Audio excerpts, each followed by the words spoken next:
Hello friends, मैं आपकी physical therapist Darshpreet Kaur from Patna Bihar. And आज जो मैं आपसे शेयर करने जा रही हूँ वो है होम केयर पोस्ट स्ट्रोक अ केयर गिवर्स गाइड। अक्सर होता है लगने के बाद जो पेशेंट के अटेंडेंट्स होते हैं उनका पहला सवाल होता है कि अब हम घर इनकी देखभाल कैसे कर पाएंगे, दूसरा अटैक तो नहीं आएगा, क्या क्या चीज़ों का हमें ध्यान रखना है, जिसके कारण बहुत ज़्यादा एंजाइटी में वो लोग रहते हैं। तो मुझे लगता है कि बहुत ज़्यादा ज़रूरी है हम अपने केयर गिवर्स को भी थोड़ा प्रिपेयर अप करें ताकि वो इस चीज़ को बहुत ही आसानी से पार कर जाएं। Correct. So let's get going. सबसे पहली बात मैं आप लोगों को कहना चाहूंगी कि ये एक जनरल अवेयरनेस गाइडलाइन है। हमारा कतई भी मतलब नहीं है कि आप लोग डॉक्टर्स के पास ना जाएं, आप लोग अपने थेरेपिस्ट को कांटेक्ट ना करें और घर पे ही होम थेरेपी और खुद से डॉक्टर्स बन जाए, ऐसा बिल्कुल ही नहीं है। प्लीज इस गाइडलाइंस को थोड़ा समझिए ताकि आपकी जिंदगी थोड़ी आसान हो सके और आप अच्छे से अपने पेशेंट का ध्यान रख सकें। This video is not a substitute for expert supervision. पहला step as a care givers.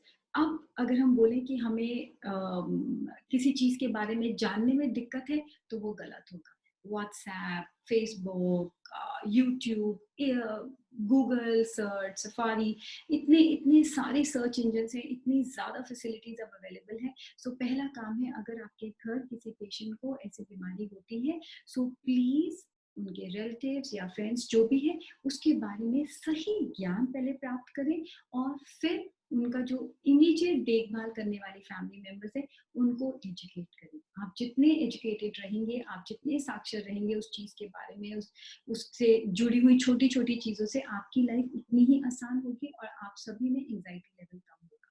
So please please please educate yourself. And in fact जितने भी हेल्थ केयर प्रोवाइडर्स हैं, आपके डॉक्टर्स, सब लोग खड़े हैं आपको उसके बारे में ज्ञान दिलाने के लिए। प्लीज लिसन ओपन माइंड से। वो बहुत जरूरी है कि आप बिल्कुल खुले दिमाग से अपने हेल्थ के प्रोवाइडर की बात सुनें। उसके बाद जब भी पेशेंट एडमिट होता है हॉस्पिटल सेटअप में, तो अक्सर पेशेंट के स्टेबल होते ही उनको रिहैबिलिटेशन के लिए भेजा जाता है या थेरेपिस्ट को आईसीयू वगैरह वार्ड में बुलाया जाता है। बहुत ज़रूरी है कि जब भी रिहैब सेशन चल रहा हो आप ध्यान से देखें कि किस तरह थेरेपिस्ट आपके पेशेंट को एक्सरसाइज करा रहा है, किस तरह धीरे धीरे उनको न्यू स्किल्स सिखाए जा रहे हैं। प्लीज़ उनकी छोटी छोटी आपकी पेशेंट के अचीवमेंट्स को आपने हमेशा बढ़ावा देना है। ये नहीं कहना अरे आप ये नहीं कर पा रहे, तुम ये नहीं कर पा रही, आप ये नहीं कर सकते। जितना भी वो अचीव कर पा रही है धीरे धीरे बेबी स्टेप्स लेते हुए हमें आगे बढ़ना है। पर पहले आपने देखना है अच्छे से कि कैसे थेरेपी हो रही है, कैसे पेशेंट के बाजू को या पैर को या बॉडी को किस तरह थेरेपिस्ट पकड़ता है, किस तरह स्टेबलाइज करता है और किस तरह मूव करता है। करेक्ट। अब कहानी असली शुरू होती है जब आप अपने पेशेंट को लेकर घर पे आ चुके हैं। बहुत सारे सवाल हैं, अंधेरा छाया हुआ है, आगे नहीं दिख रहा, बट एक ही चीज है जो आपको इन चीजों से निकालेगी, एजुकेट योरसेल्फ। फिर से मैं कहूंगी, जानकार बनिए। वो सबसे ज्यादा जरूरी स्टेप है। पहली चीज, आप चेक करवाइए कि आपका थेरेपी से डिस्कस करें कि क्या आपका घर पूरा सुरक्षित है पेशेंट के लिए। इसके लिए मैं बताऊंगी, जरूरी है कि आप इंडियन टॉयलेट्स का ना यूज करें, या तो कमोड लगवा सकते हैं, वेस्टर्न कमोड, तो वो ठीक है। अगर वो भी मुश्किल है तो ऐसे सर्जिकल शॉप्स में बहुत इजीली ये चेयर्स मिल जाती हैं जिसमें आपका पेशेंट सिटिंग पोजीशन में वॉइड कर सकता है। दूसरा, जितने भी घर में बेसिन्स लगे हुए हैं खासकर बाथरूम वाले, उसके आसपास आप लोग ग्रिप बार्स लगा सकते हैं ताकि पेशेंट खुद से सपोर्ट लेके खड़ा हो जाए, ब्रश कर सके या शेव करना है शेव कर सके, कोई भी अपने दिनचर्या का काम है वो आसानी से कर सके। ऐसे ही होल्डिंग बार्स आपके शावर के बगल में या कमोड के बगल में, जिसको पकड़ के उसके सहारे से पेशेंट उठ सके। ध्यान रखना है कि पेशेंट को सीढ़ियां ना चढ़वाएं। अगर हो सकता है कि पेशेंट का रूम ग्राउंड फ्लोर पे शिफ्ट कर सके तो बहुत ही अच्छा है। घर पे कोई भी कारपेट या फुट मैट्स पेशेंट के वॉकेबल एरिया में नहीं होने चाहिए, इससे गिरने का डर हमेशा बना रहता है। नेक्स्ट, शेड्यूल बनाना बहुत जरूरी है। अक्सर जब घर में कोई पेशेंट मरीज होता है तो हम सब का दिनचर्या पूरी बदल जाती है। ऐसी गलती बिल्कुल नहीं करनी। खाने के टाइमिंग्स फिक्स रखिए, कितने बजे पेशेंट को उठाना है, नहलाना है। आपने खुद से अपने घर के काम कैसे कितने बजे करने हैं, पेशेंट को एक्सरसाइज कब करवानी है, खुद की एक्सरसाइज कब करनी है, रेस्टिंग टाइम करनी है। तो मोटा मोटी एक शेड्यूल बना के रखिए। बहुत स्ट्रिक्टली फॉलो नहीं हो पाएगा, हम भी समझते हैं, पर एक वो गाइडलाइन जरूर आपको प्रोवाइड होगी जिसको आप फॉलो कर सकते हैं एंड अपनी लाइफ को और इजी बना सकते हैं। आप कुछ भी कर सकते हैं बट सब कुछ नहीं कर सकते। प्लीज इस चीज को समझिए and as a care giver, as patient के सहायक सब कुछ करने की चेष्टा भी मत करिएगा। इससे आप अपने आपको ओवर एग्जॉस्ट करवा देंगे, मेंटली, इमोशनली, फिजिकली, और वो आपके लिए भी और आपके पेशेंट के लिए हानिकारक है। सो आपको बहुत जरूरी है you are realistic with yourself कि हाँ मैं ये सब कर सकता हूँ या कर सकती हूँ एंड मेरे को उसी दायरे में चलना है। नेक्स्ट, दवाइयों का जरूर ध्यान रखिएगा। अक्सर हम लोग पेशेंट से जब पूछताछ करते हैं कि आप अपनी दवाइयाँ टाइमली ले रहे हैं, तो वो लोग बोलते हैं कि कई बार छूट जाता है, केयर गिवर के ध्यान से निकल जाता है। तो ये बेध्यानी ना हो, इसके लिए बहुत जरूरी है कि जो जो पेशेंट को दवाई देनी है, क्योंकि अक्सर अगर बढ़ती उम्र में स्ट्रोक होता है, वैसे भी काफी सारी दवाइयाँ पेशेंट को कई बार देनी पड़ सकती हैं। तो आप उनकी सूची कि सुबह कितने बजे कौन कौन सी दवाइयाँ आप दरवाजे पे लगा सकते हैं, रेफ्रिजरेटर पे लगा सकते हैं, एक ऐसे एक्सेसिबल एरिया पे लगाइए जिसमें घर का कोई भी सदस्य देख ले और पूछ सके कि हाँ इस समय की दवाई इनकी हो गई है कि नहीं हुई है, ताकि एक टैब रहे उस चीज पे कि चीजें स्मूथली चल रही हैं कि नहीं। Next, most important thing, 3 time का खाना बनाना। एज अ केयर गिवर बहुत ही मुश्किल हो जाता है जब घर में और भी सदस्य हों, पेशेंट के लिए अलग खाना बनाएं, उन लोगों के लिए अलग खाना बनाएं। तो बहुत जरूरी है कि आप एक बीच का संतुलन बना के रखें, पहले से ही प्लान करें। अपने फ्रेंड्स या फैमिली मेंबर्स उनकी भी मदद लीजिए। प्लीज सारा काम खुद करने के लिए मत उतरिए एंड कोशिश करिए जो आप पेशेंट को मील दे रहे हैं उसके ही आजू बाजू मिलता जुलता बाकी सदस्यों के लिए भी वैसा ही खाना बनाएं। इससे आपका एग्जॉशन भी नहीं होगा एंड आप लोग सारे लोग एक साथ थोड़ा फ्री टाइम एंजॉय कर पाएंगे। दूसरी चीज जिसका आपको ध्यान रखना है, 25% पेशेंट को डिस्फेजिया होता है, यानी खाना निगलने में मुश्किल। तो इस चीज का आपको ध्यान रखना है और इस चीज से निजात पाने के लिए बहुत सारी थेरेपीज हैं। तो अगर आपको लगता है कि आपका पेशेंट खाना घोट नहीं पा रहा है, खाने में दिक्कत हो रही है, या खाना खाते समय एकदम से बहुत जोर की खांसी करते हैं वो, तो कृपया अपने डॉक्टर से, थेरेपिस्ट से, डाइटिशियन से कंसल्ट करिए। वो आपको swallowing थेरेपीज बताएंगे, कॉम्पनसेटरी स्ट्रैटेजीज बताएंगे, डाइट मॉडिफिकेशंस बताएंगे, जैसे खाने को आप प्यूरी बना के दे सकते हैं, रादर देन आप सॉलिड्स दे रहे हैं, थोड़ा उसको पतला घोल दीजिए या थोड़ा फूड को सॉफ्ट कर दीजिए उसकी कंसिस्टेंसी। तो जैसा आपके पेशेंट की रिक्वायरमेंट है वैसी आपको गाइडलाइंस मिल जाएगी, पर आगे आपको बढ़ना पड़ेगा जो जो आपको समस्याएं आ रही हैं। फीडिंग का एक बहुत इंपॉर्टेंट चीज जो हम पेशेंट को हर बारी कहते रहते हैं, पेशेंट को हमेशा बिठा कर खाना खिलाइए। ऐसी गलती कभी मत करिएगा कि आप पेशेंट को लिटा कर खाना खिला रहे हैं, हल्का सा सिर ऊपर किया और चम्मच से उनको फीड कर रहे हैं। इससे काफी हाई चांसेस है माइक्रो एस्पिरेशन के, और काफी बारी हम अपना अच्छा से अच्छा रिकवर होता हुआ पेशेंट खो देते हैं जरा सी घर वालों की लापरवाही से। तो प्लीज इस चीज का ध्यान करना है कि सिर हल्का सा आगे रखें, चिन थोड़ी सी नीचे रखें और फिर पेशेंट को फीड कराएं धीरे धीरे, ताकि वो घोटते जाए। और खाना खिलाने के कम से कम आधे घंटे तक पेशेंट को नहीं लेटाना है। ठीक है, ये बहुत छोटी बातें हैं बट अक्सर इसको आप लोग भूल जाते हैं ध्यान रखना। सेकेंड, बेड पोजीशन एक बहुत इंपॉर्टेंट एस्पेक्ट है। हम लोग अक्सर कहते हैं कि पेशेंट का बेड ऐसे रखिए कि जैसे सामने दरवाजा है उस तरफ लकवे वाली साइड हो, जिससे जब भी कोई एंटर कर रहा है पेशेंट हमेशा अपने लकवे वाली साइड की तरफ देखेगा जिस साइड पे उसको कमजोरी हो। इससे वो एरिया निग्लेक्ट नहीं होगा और पेशेंट को और प्रोत्साहन मिलेगा उस तरफ के बॉडी को मूव करने के लिए। तो इस चीज का आपको ध्यान रखना है कि कोई भी आए जो भी बात करे लकवे वाली साइड से बात करे, ताकि उस एरिया को मूव करने का पेशेंट में एक इंसेंटिव बनाए। याद रखिएगा, लकवा ब्रेन में, ब्रेन अटैक को कहते हैं स्ट्रोक, एंड ब्रेन सिर्फ मूवमेंट पहचानता है।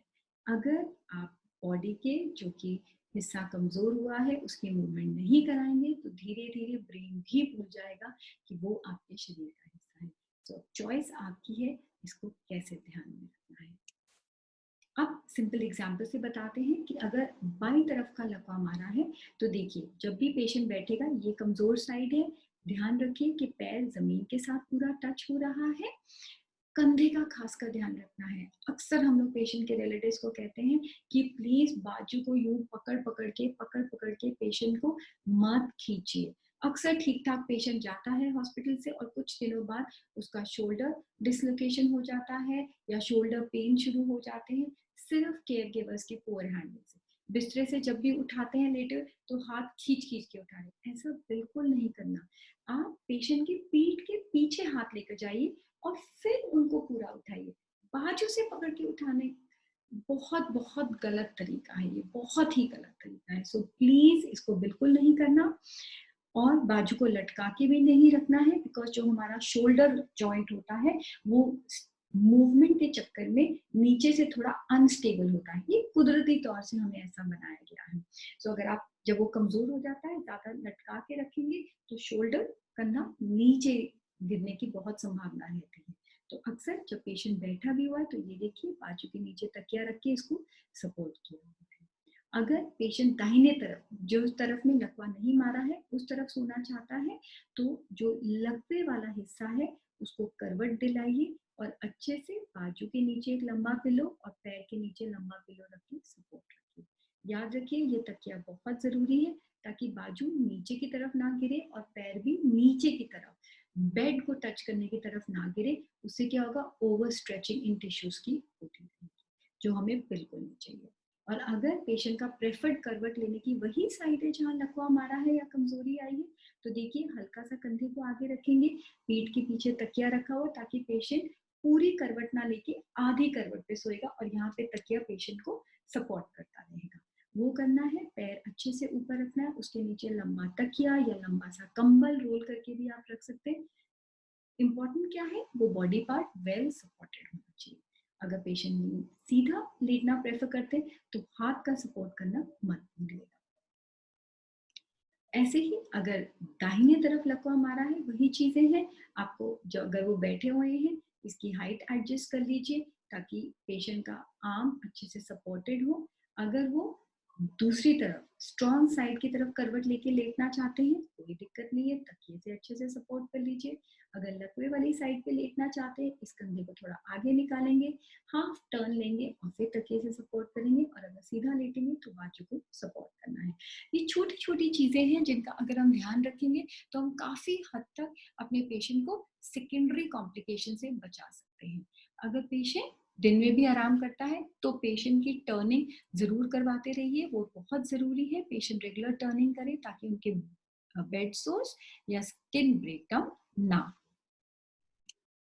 बेड मोबिलिटी, अगर बेड पे पेशेंट को मूव करना है तो उसके लिए पहले बेड को अच्छे से इन्फ्लेट करिए। गद्दा बहुत सॉफ्ट नहीं होना चाहिए ताकि पेशेंट आपका उसके अंदर धंस रहा है, और पेशेंट को बोलिए कि आप अपनी कमजोर तरफ पहले करवट लीजिए, ठीक है, वो चीज इंपॉर्टेंट है। और जब पेशेंट बैठते हैं तो उनको बोलिए कि उनकी ओरिएंटेशन एकदम सीधी होनी चाहिए। अगर वो कमजोरी के कारण एक तरफ गिर रहे हैं तो कोई उनको साइड में सहारा दे दे या उनके बगल में कोई बैठ जाए ताकि वो सीधे बैठे। पैर हवा में नहीं लटकने चाहिए, पैर के नीचे पीढ़िया, फुट स्टूल कुछ भी आप दे सकते हैं ताकि उनके जो फुट है वो अच्छे से रेस्ट कर रहे होंगे 90 डिग्री के एंगल पे।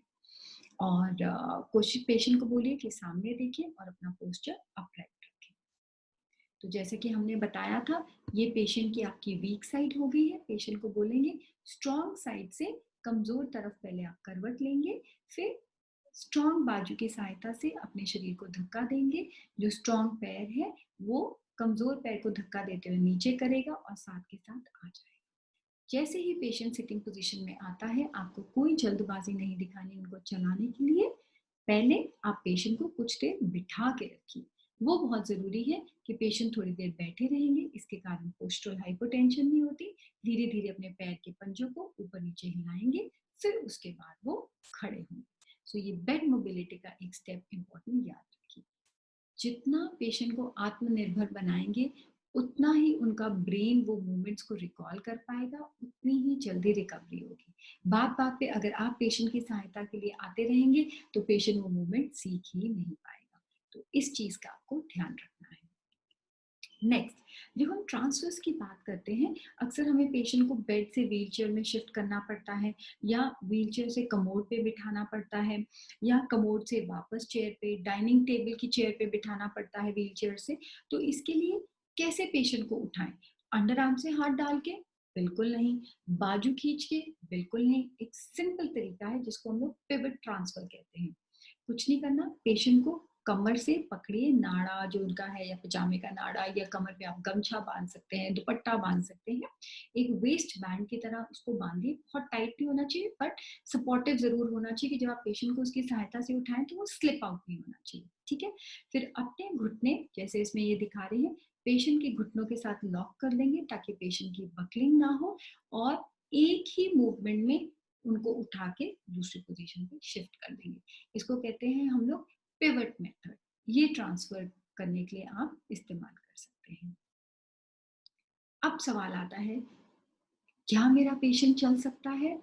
वेल, अगर आप रेगुलर फिजियोथेरेपी घर पे करवा रहे हैं या आप सेंटर पे जा रहे हैं, तो आपको बहुत आसानी से धीरे धीरे पता चल जाएगा कि आपका पेशेंट चलने लायक अभी हुआ है कि नहीं। पर अब जो सिचुएशन बनी हुई है, लॉकडाउन का टाइम है, कोरोना पैंडेमिक चल रहा है, तो अब कैसे हम डिसाइड करें हमारा पेशेंट चल रहा है कि नहीं? पहला काम, जो पैर कमजोर है उसको असेस करिए। क्या वो धरती के खिलाफ उस पैर को उठा सकते हैं? Can they lift against the gravity? अगर नहीं, तो इसका मतलब उस पैर पे वो अपने शरीर का वजन नहीं ले पाएंगे। और अगर आप जबरदस्ती उनको करने की कोशिश करेंगे खड़ा, तो क्या होगा? नी बकल कर जाएगी, मुड़ जाएगी, और पेशेंट हमारा नीचे गिर जाएगा। Correct? So that is first thing. Second, क्या मेरा पेशेंट ट्रांसफर, जैसे हमने पिवट ट्रांसफर बताया था, वो खुद से कर पा रहा है या उसका नी बकल कर रहा है? अगर नहीं कर पा रहा ट्रांसफर खुद से, उसका बार बार नी बकल कर रहा है, तो बहुत जरूरी है आप पेशेंट को सिर्फ ट्रांसफर ट्रेनिंग दीजिए। बट अगर वो कर पा रहा है, बहुत आराम से अपने आप को बेड से व्हीलचेयर पे लेकर जा पा रहा है, और व्हीलचेयर से चेयर पे, ये सब छोटे मोटे ट्रांसफर कर रखा है, तो आप वॉकिंग को ट्राई कर सकते हैं। राइट? ये छोटे से सटल चेक पॉइंट्स हैं। अगर आपको समझ आए तब भी अपने पेशेंट पे अटेम्प्ट करिएगा, किसी प्रकार का अतिक्रमण नहीं करना है।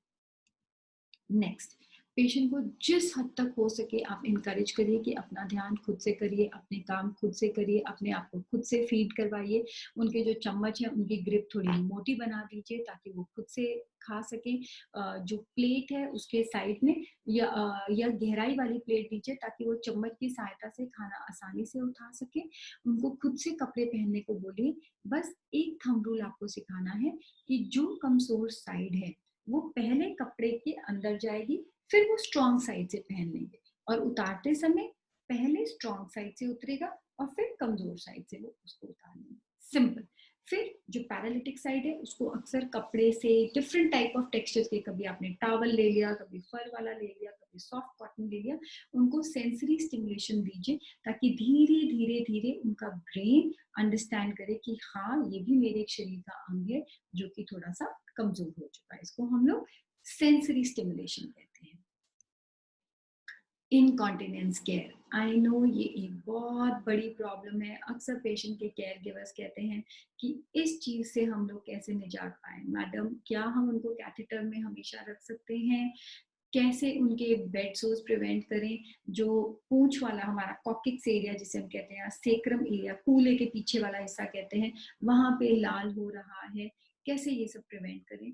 तो पहली बात कि अनकंट्रोल्ड पेशाब का निकलना या पैखाने का निकलना, यूरिन या स्टूल का निकलना बहुत कॉमन कंडीशन है पेशेंट्स में। बस एक चीज का आपका ध्यान रखना है कि पेशेंट आपका गीले में ना पड़ा रहे। अगर पेशेंट आपका गीले में पड़ा रहता है, तो जैसे हम छोटे बच्चों में देखते हैं रैशेज एंड स्किन ब्रेकडाउन होता है, ऐसे ही इस उम्र के लोगों में होता है। और जो स्टूल्स के बैक्टीरिया हैं वो और प्रमोट करते हैं स्किन का और ब्रेकडाउन हो, और उनका वो जो टोटल पेरिनियल एरिया है उसमें बहुत ज्यादा सोलनेस हो जाता है। सो इन सब चीजों का समाधान क्या है?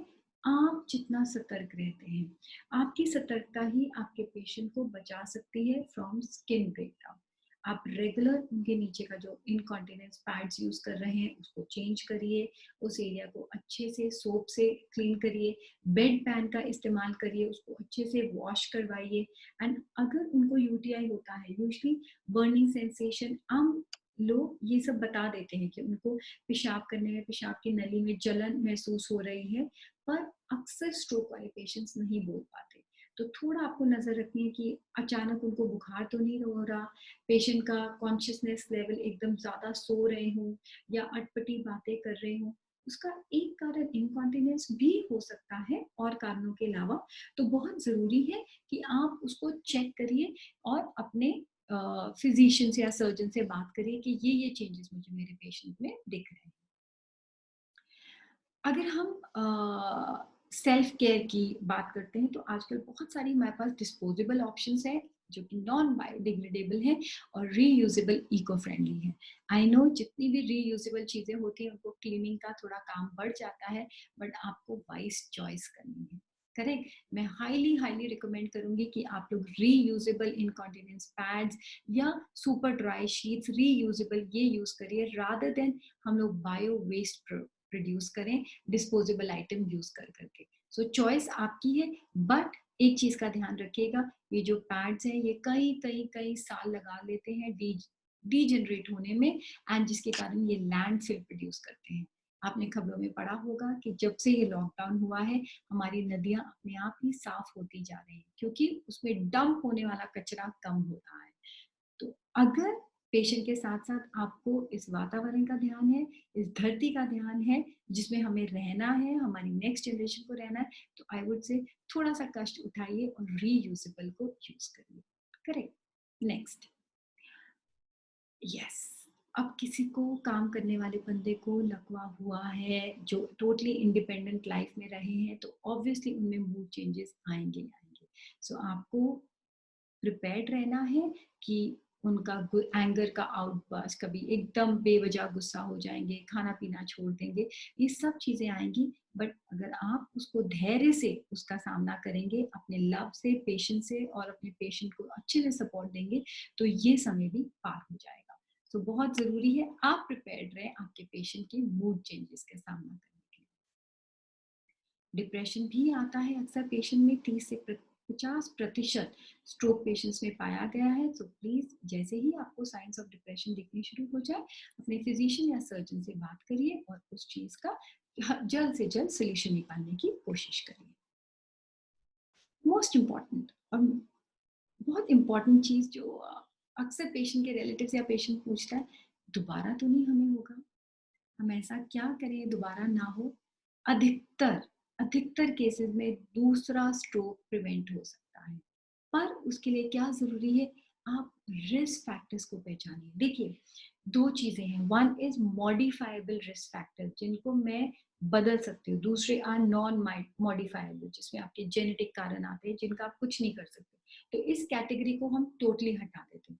मॉडिफाइबल में खैनी, सिगरेट, अल्कोहल, बीड़ी या कोई भी नशीले पदार्थ, ये सब इनका सेवन नहीं करना, बॉडी वेट का कंट्रोल रखना है, कोलेस्ट्रॉल लेवल्स का कंट्रोल रखना है, रेगुलर एक्सरसाइज करना है, एक्सेसिव स्ट्रेस नहीं लेना है, ये सारे प्रिवेंटेबल चीजें हैं। तो अगर हम इन चीजों का ध्यान रखेंगे तो according to American stroke association second stroke prevent हो सकता है। Good news. सो इस गुड न्यूज को गुड बनाने के लिए आप दोनों को, पेशेंट एंड केयर गिवर, दोनों को ही एफर्ट्स डालने हैं। Correct. Next, what do I mean as a care giver? Yes, आपको अपने प्रियजन का ध्यान रखना है जिनको लकवा मारा है, बट उसके साथ साथ खाली बर्तन से किसी का पेट नहीं भरता, आपको अपना भी ध्यान रखना है। अगर आप मेंटली रिलैक्स रहेंगे, आप हैप्पी रहेंगे, तभी आप घर में किसी भी परेशानी का समाधान निकाल पाएंगे। और अगर आपको किसी की सेवा करनी है तो वो आप अच्छे मन से कर पाएंगे, अदरवाइज आप में भी चिड़चिड़ाहट आ जाएगी। और इसके लिए बहुत जरूरी क्या है कि सब परिवार वाले मिलकर कुछ देर जरूर मुस्कुराए। ठीक है, कोई मुश्किल सिचुएशन हो, एक मुस्कुराहट एक ऐसी चीज है जो कि हमारी सारी मुश्किलों को निकाल देती है। किसी ने सोचा था कि कोरोना जैसा पैंडेमिक आएगा, यकायक बच्चों के स्कूल बंद हो जाएंगे, इंसान इंसान से डरना शुरू हो जाएगा, हम लोग घरों से बाहर नहीं निकल पाएंगे। ये सेकेंड लॉकडाउन खत्म होते होते कितने दिन हो गए, इनफैक्ट अब तो महीना की बात करें, हम लोगों को अपने घरों में हो गए हैं। पर ये समय बदलेगा। इसी करके अगर आपके घर में कोई बीमार है, वो भी समय बदलेगा, बट ज़रूरी है कि आप लोग धैर्य से उस समय का सामना करें। सो आई वुड से कि जीवन में हर रंग है और हर रंग का मज़ा लेना ही जीवन है। सो बहुत ज़रूरी है एज़ अ केयरगिवर आप अपना टाइम एफिशिएंटली मैनेज करें, प्लान करते रहें। आई नो पहले दिन आपका प्लान फेल होगा, सेकंड डे फेल होगा, थर्ड डे प्लेन फेल होगा, बट हर फेल्ड प्लान एक और अच्छे प्लान को जन्म देता है। आज क्यों फेल हुआ उसको पहचानिए, कल उसको चेंजेस लेकर आइए, फिर तीसरे दिन उसको, एंड अल्टीमेटली आपका एक परफेक्ट प्लान आ जाएगा, जिससे आप अपना भी और अपने पेशेंट का दोनों का अच्छे से ध्यान रख पाएंगे। याद रखिए, खाना कभी लिटा के नहीं खिलाना है। हमेशा सतर्क रहिए कि पेशेंट के स्किन में, कोनियों में, एड़ी में, पीछे हिप के सेक्रम एरिया जिसे हम कहते हैं, वहाँ पे कहीं कोई लालिमा तो नहीं आ रही है, प्रेशर सोर्स तो नहीं हो रहे हैं, मूड स्विंग्स तो नहीं आ रहे हैं। प्लीज अपने डॉक्टर को कांटेक्ट करें। एक्सरसाइज कराना ना भूलें, या तो पेशेंट खुद से करता है बहुत अच्छी बात है, वरना उनको थोड़ा सा आप सहारा दे सकते हैं। अपनी एनर्जीज को बेस्ट पॉसिबल और रियलिस्टिक वे में स्पेंड करिए। प्लीज ऐसे नहीं टूटना कि आप सब कुछ कर लेंगे, सब कुछ कर लेंगे। आपकी भी एनर्जी सीमित है, तो अपनी एनर्जीज को अच्छे से यूज करिए, रियलिस्टिक प्लान बनाइए, ताकि आप अपना भी और अपने प्रियजन का जिसको लकवा हुआ है उसका अच्छे से ध्यान रख पाएंगे। Last but not the least, मुस्कुराना बिल्कुल मत भूलिएगा। आधी प्रॉब्लम तो मुस्कुराने से ही चली जाती है। Correct. Thank you so much सुनने के लिए। हमारा पूरा प्रयास है कि पेशेंट का तो ध्यान रखने के लिए बहुत लोग होते हैं, सर्जन्स होते हैं, फिजिशियंस होते हैं, थेरेपिस्ट होते हैं, नर्सिंग डिपार्टमेंट होता है, बहुत सारे रिलेटिव्स होते हैं, आप खुद हो, पर आपका ध्यान रखने के लिए आप ही हो। तो बहुत जरूरी है कि आप अपना ध्यान अच्छे से रखें। Thank you.